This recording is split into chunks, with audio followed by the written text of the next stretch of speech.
started like a peaceful protest has now become what you have seen. If the government move for the people, who were expecting that before this protest, the government would have lifted embargo on the people, lift embargo on employment, lift embargo on hard suffering. If the government actually mean well for Nigerians, who were expecting that Bola people would reduce pump price immediately. Hello guys, welcome once again to Think Tank TV. Now, as the day 2 of the protest in Nigeria kickstarts, Arise News crew gives update as to what is happening in Lagos, Kaduna, Edo, FCT and other parts of the state. The recent information we have has it that just this morning, Arise News journalist in the Federal Capital Territory has been tear-gassed as the police in the Federal Capital Territory has released tear gas to scare away protesters from the protests in some parts of the Federal Capital Territory. Good morning to you viewers. As a nationwide End Bad Governance protest enters day 2, there is apprehension across the country, especially as demonstrators spiraled out of control in parts of the country on day 1, including Borno, Yobe, and Kano states, where authorities have declared a 24-hour curfew after private and public properties were looted in chaotic scenes that also saw many vehicles burnt. We need forces here. We need forces here. More post soldiers, please. Attention, please. More post soldiers, attention, please. They're burning all the secretariat down. They're burning it down. They're burning it down. They're burning it down.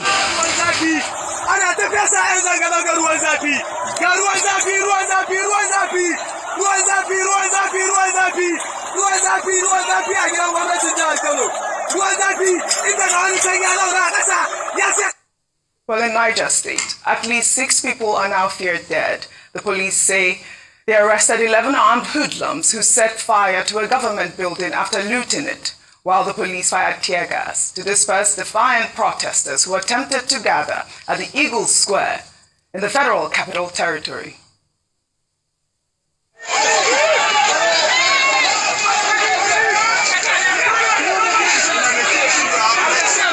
What all started like a peaceful protest has now become what you have seen. Different canisters of tear gas being fired just by the side of the Federal Secretariat, and it's becoming something very serious within the people here.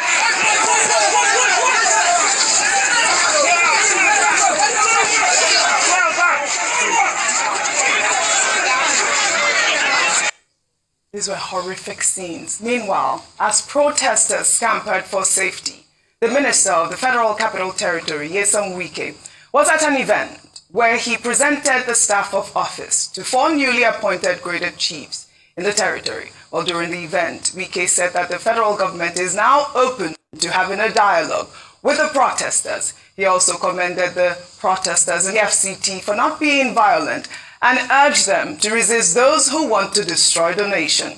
Let me take this opportunity to commend the people, the youth of Abuja, for not being violent and not being trying to listen to our people. They have said severally that it is better to dialogue, it is better to sit down and iron out issues with government. I want you to continue with that peace process, and he who makes peace will at the end of the day enjoy the dividend of peace. I want to commend you and still talk to our people, appeal to them that we are still ready to sit down and talk with them and dialogue with them and iron out the gray areas. All right. I mean, it's good to hear the minister now, speak about dialogue. Earlier, you guys spoke with lawyer and activist Kingdom Okere, who actually accused the federal government of unleashing mayhem in Abuja. He was there, so he can attest to what happened yesterday, because for what we know, the protests were supposed to be peaceful until these hoodlums attacked. Well, in Kaduna State, the peaceful protest turned violent after a group of hoodlums set ablaze the headquarters of the state's traffic law enforcement agency. They also looted property at the agency, as well as private residents around the area. The governor of the state, Uba Sani, who was on our nightly news program Newsnight, highlighted why violence prevails in northern states, saying that 70% of northerners are living below poverty line, and out of the 18.3 million Nigerian children that are out of school, 70% of them are in the northern Nigeria, while 60% of northerners are financially excluded. He also called on President Bola Ahmed Tinubu to address the nation and also emphasized the need to cut the cost of governance. With the support of our commissioners, advisors, and everyone working with me, the first thing we did was cutting cost of governance. As we were speaking, no commissioner in Kaduna have gotten a new car. We have not bought a single vehicle for commissioners. We have not bought a single vehicle for myself as a governor. Deputy governor do not have a single vehicle. All our advisors, nobody have a vehicle. That's number one. Every commissioner in Kaduna today is getting something within the region of 400 to 300,000. With all the allowances and everything, as against 1.7 million. They agreed without any problem. I must say kudos to the Kaduna State Governor. I mean, this is what the protesters are advocating for, cutting the cost of governance. And he actually made a very valid point, which is the reason why the northern states are in the situation that they are now. As we know, we saw Borno, where a terrorist actually ignited a bomb and killed 16 people. We saw in Gombe, we saw in Niger, there's a curfew in Kano State, and he made those points, which is the northern states have to all come together to find a way to improve their lives. The government have to look into the northern states, especially the fact that he also said, 70% are financially excluded. So when they are sharing all these palliatives, are they going to go to the northern states? How are they going to get it if they are unbanked? And these are the questions. I don't know, I'd like your thought on that before I take this particular story, Ayo. The governor of Kaduna State has spoken well. Yeah. In fact, yesterday when we were speaking to Nisi Gabriel, our correspondent in Kaduna, he had actually said that because it was quite peaceful at the time, that he felt like the efforts made by the governor was always responsible for a number of people not coming out. But of course, that changed in the course of the day. He's hitting the right notes. And when you think of the fact that Kaduna State, Kano State, Gombe State in the north have the highest number of people who are financially excluded, who are out of school. Yet these people, when they protest, are ignorant enough to go out and destroy state property or things that are supposed to help them, like the in ICT center in Kano State that was destroyed. Then you understand that this issue that we have is a deep problem. At the end of the day, we are one Nigeria. If one part of the nation if one part of the nation is suffering in poverty, it would affect the rest of the country. It would affect the rest of the nation. So this is a clarion call for more investment to be made in the northern parts of Nigeria. That's more investment, more youth development, and building our schools so that people can have a better chance at life. Absolutely, you said it right. Well, meanwhile, former Anambra State Governor Peter Obi has debunked a viral video showing him allegedly addressing protesters in Abuja on Thursday during the nationwide protest while speaking from his residence in Onitsha. Obi urged Nigerians to disregard the video, saying that he has been in his home state since Wednesday. While reacting to the nationwide protest, Peter Obi urged President Bola Ahmed Tinubu to address the nation. You can see I'm here in Onitsha. So I shouldn't there's no way I could have been in Onitsha and Abuja simultaneously. I've been in Onitsha here, observing what is happening and everything. I first must thank the protesters around Anambra that has been peaceful.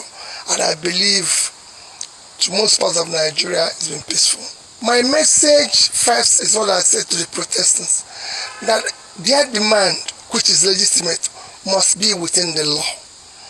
We must do whatever we do as a law-abiding citizen who has always respected the rule of law. I want people to stay within the law even when they make strongly their legitimate demand, which everybody can see in the nation today. And my appeal at this period is for the president to address the nation. He is the person that is elected. He is the person who is holding the mandate of the people. At times like this, it's time for him to show leadership and address the nation. You can see that's what happened in Kenya. Even when the president was just accused of flying in an expensive chartered flight, you address the nation.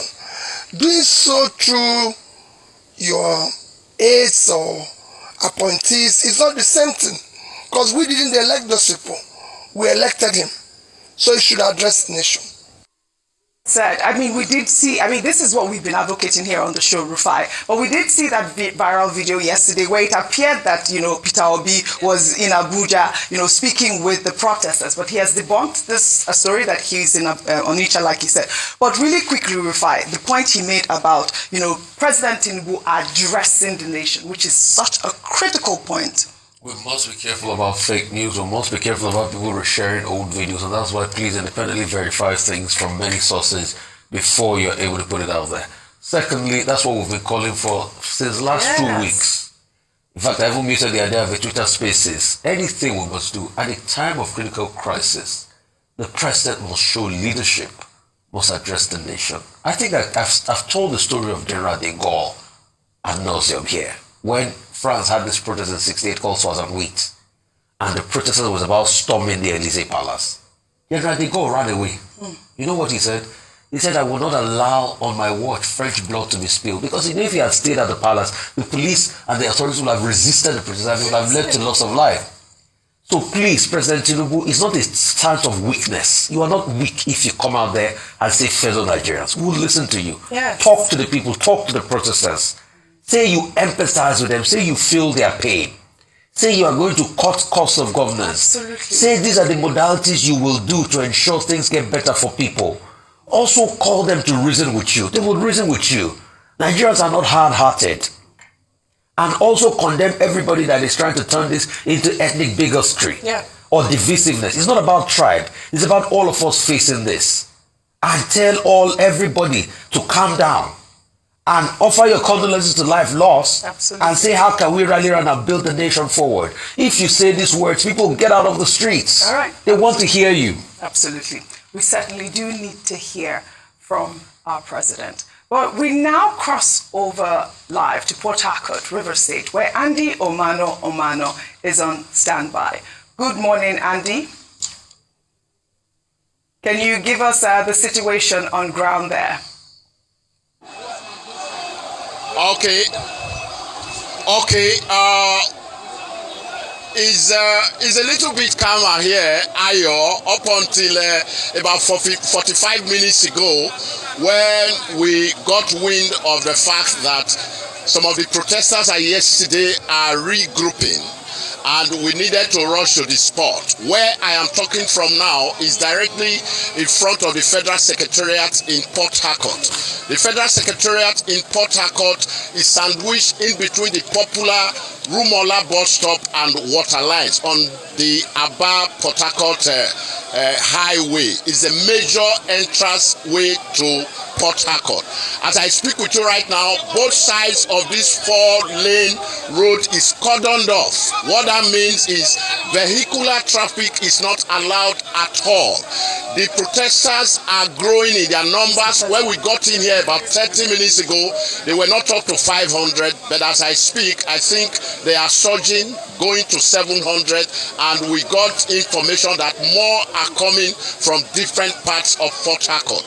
They have one message. They want Mr. President to address the nation and tell the nation what his administration intends to do concerning the hardship being experienced across board. This is their message. As we were here a couple of minutes ago, a convoy of security operative policemen drove past the place, and the message is, we are hungry. We are hungry.